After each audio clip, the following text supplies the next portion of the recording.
Bonjour, vous êtes sur JurisWin et aujourd'hui on va parler d'un sujet qui vous tient à cœur dans une vidéo un petit peu plus longue que d'habitude, à savoir comment réviser à l'arrache. Je vais vous donner 10 astuces pour réviser efficacement, même quand vous êtes trop court en temps.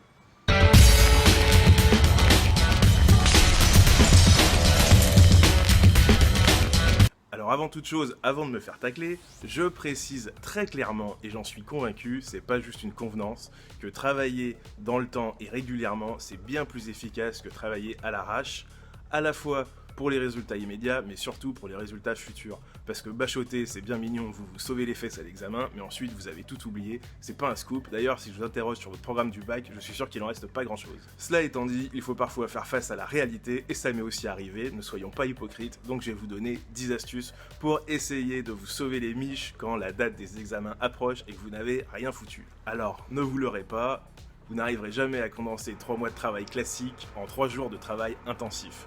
Donc il faut aller à l'essentiel, et tant pis si vous ne connaissez pas tout. Alors, première chose à faire, c'est vérifier les coefficients.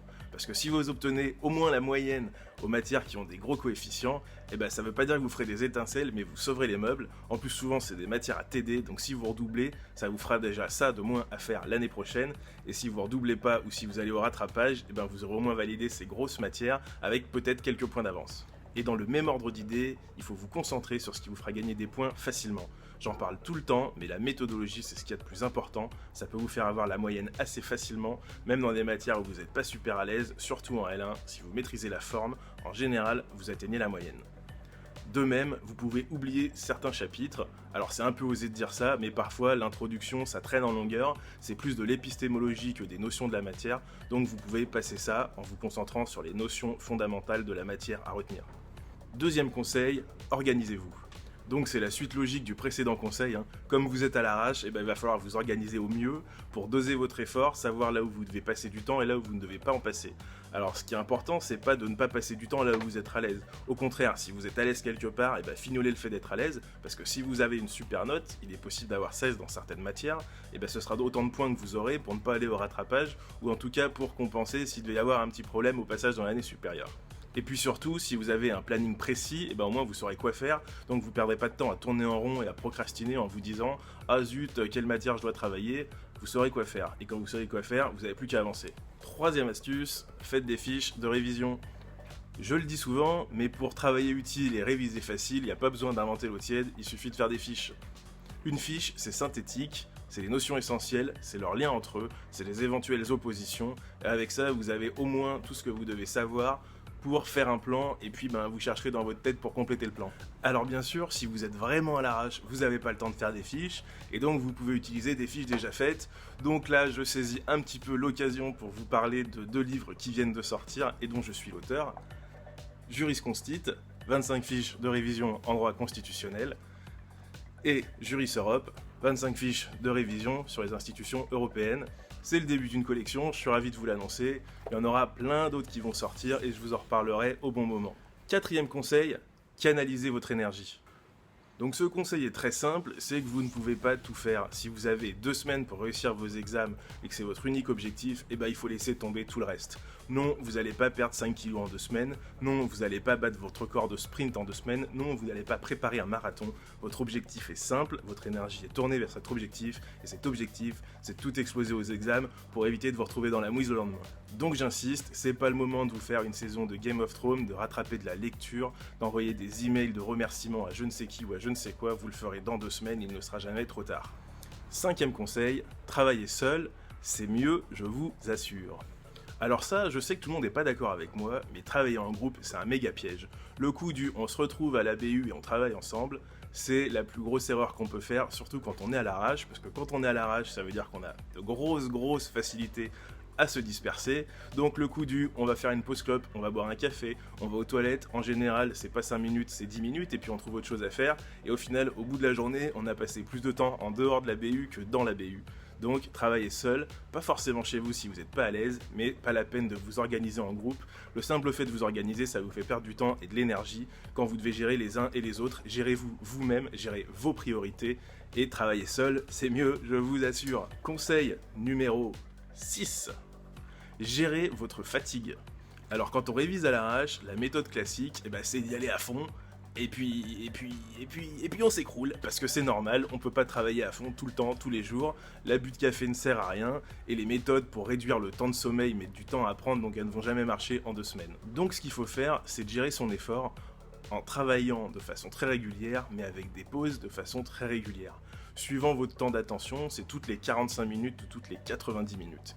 Et quand je dis un temps de pause, c'est pas de vous ruer sur votre smartphone pour envoyer des SMS, on a tous cette tentation-là, moi le premier, donc je veux pas vous jeter la pierre, mais c'est pas comme ça que vous vous reposez, parce que ça fait travailler votre cerveau, ça maintient votre attention, et souvent ça vous fait penser à plusieurs choses en même temps, donc c'est encore plus fatigant. La bonne chose à faire, c'est une vraie pause, c'est-à-dire vous fermez les yeux et vous faites rien.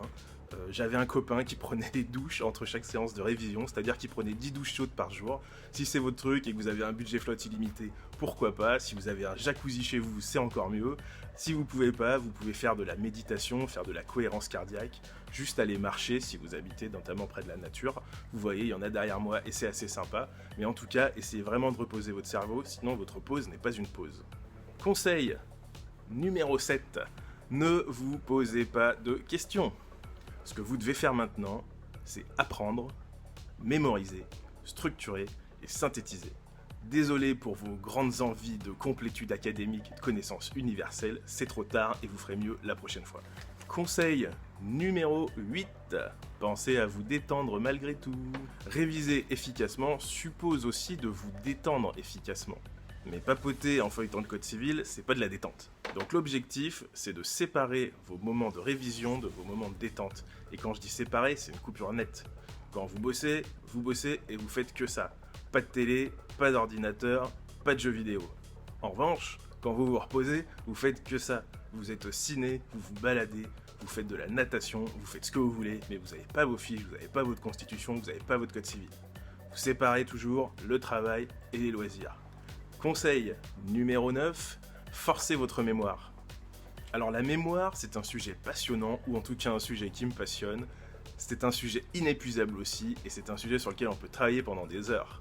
Mais quand on n'a pas le temps, il n'y a pas 500 méthodes, le seul truc qui fonctionne, c'est la répétition. Donc dans le cadre de vos cours, la première répétition, ce serait par exemple de lire le cours de façon active, pas juste en le feuilletant, de le lire de façon active, c'est-à-dire en surlignant, éventuellement en prenant des notes. La deuxième répétition, ce serait de structurer vos fiches. Qu'est-ce que vous allez mettre dedans ? La troisième répétition, ce serait la rédaction de vos fiches, c'est-à-dire la structuration, plus tout ce que vous allez devoir articuler à l'intérieur. La quatrième répétition, ça va être de relire vos fiches une première fois pour vérifier qu'elles sont claires et éventuellement de les compléter. Et puis la cinquième répétition, ça va être de les lire en essayant d'anticiper ce qu'il y a ensuite. La sixième répétition, ce sera de les lire et de les répéter, et ainsi de suite. Je crois que vous avez compris le principe. Éventuellement, pour varier les informations et les croiser en cas d'oubli, vous pouvez alterner entre votre cours d'origine, vos fiches et un manuel. Comme ça, vous aurez différentes façons de présenter les choses, différentes façons de les restituer, et ce sera toujours utile parce que vous ne savez toujours pas sur quel sujet vous allez tomber. Enfin, 10e conseil, mangez mieux et dormez plus. Alors c'est très connu, le régime des révisions, c'est café, soda et barres chocolatées. Ça donne des coups de fouet, on a de la caféine, on a du sucre, on est à fond, sauf qu'en fait, c'est une catastrophe chimique pour le cerveau. En général, au bout de 4 ou 5 jours, on est complètement épuisé, sans parler de l'état de vos intestins et de votre peau. Alors peut-être que vous en foutez de l'état de vos intestins et de votre peau, mais quand au bout d'une semaine, vous commencerez à être léthargique, à être ballonné, à vous sentir mal, ce sera bien plus difficile de réviser et vous vous sentirez encore plus mal pendant les examens. Or c'est sympa quand même, quand on a 4 heures d'épreuve, d'arriver alerte en se sentant bien. Donc l'idéal, c'est tout simplement d'avoir une hygiène alimentaire correcte, en prenant un petit déj complet, je vous fais pas le panneau, un déjeuner, éventuellement un goûter, un dîner, etc. Oui, un goûter pourquoi pas, on peut avoir passé la trentaine et prendre un goûter, c'est pas désagréable et c'est efficace s'il n'est pas composé de n'importe quoi. Voilà, j'espère que cette vidéo vous a plu. En tout cas, courage, c'est bientôt fini. Je vous souhaite le meilleur pour vos examens. Prochaine vidéo très bientôt. Salut!